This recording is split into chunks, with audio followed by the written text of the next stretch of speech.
All right, so let's talk about Cedar Cove. Imagine a town that feels so real, so welcoming, you could almost see yourself living there.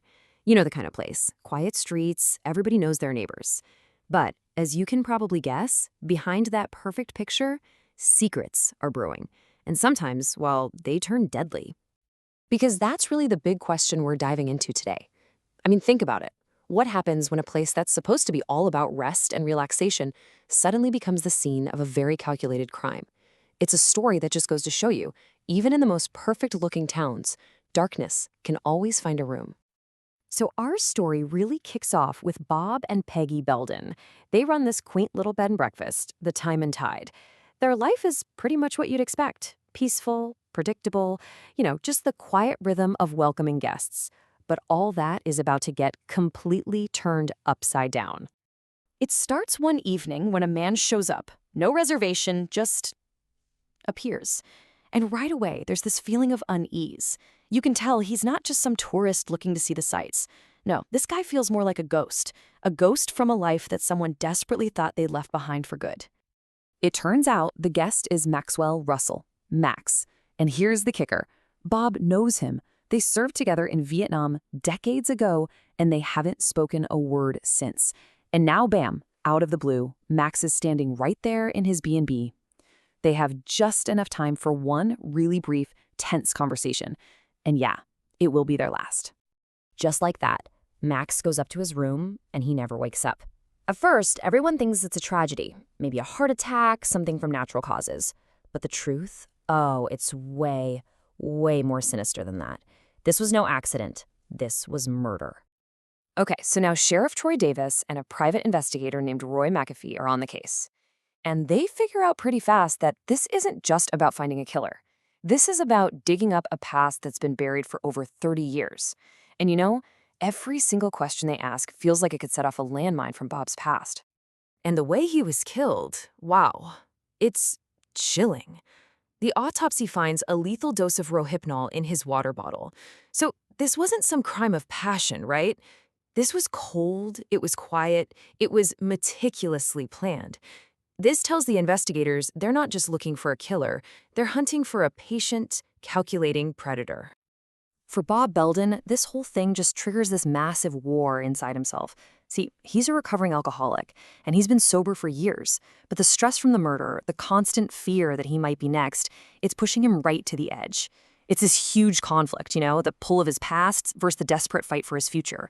And his sobriety and his marriage are just hanging by a thread. A murder like this, it doesn't just mess with one family. It sends a shockwave through the entire town. All of a sudden, this perfect little community feels a whole lot less safe. And that tension in the air, it just starts to amplify all the private struggles that are happening behind closed doors all over Cedar Cove. And yeah, this town-wide anxiety seems to put a magnifying glass on everyone's personal drama. You've got newlyweds Olivia and Jack, whose little arguments suddenly feel like huge problems. Then there's Cecilia and Ian, who are facing this absolutely heartbreaking decision about their future. Grace Sherman is wondering if she can ever trust someone again. And Mary Ellen and John are dealing with some serious family issues right as they're about to start their own. It's like a perfect storm of public fear and private pain. The story with Cecilia and Ian is it's tough. It's really heart-wrenching. They lost their first baby, and Cecilia desperately wants to try again. But Ian, he is just paralyzed by the fear that it could happen again.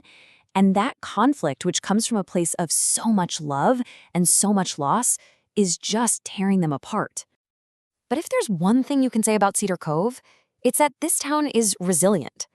I mean, even with a murderer on the loose and everyone's relationships under a microscope, the community does what it does best. It pulls together.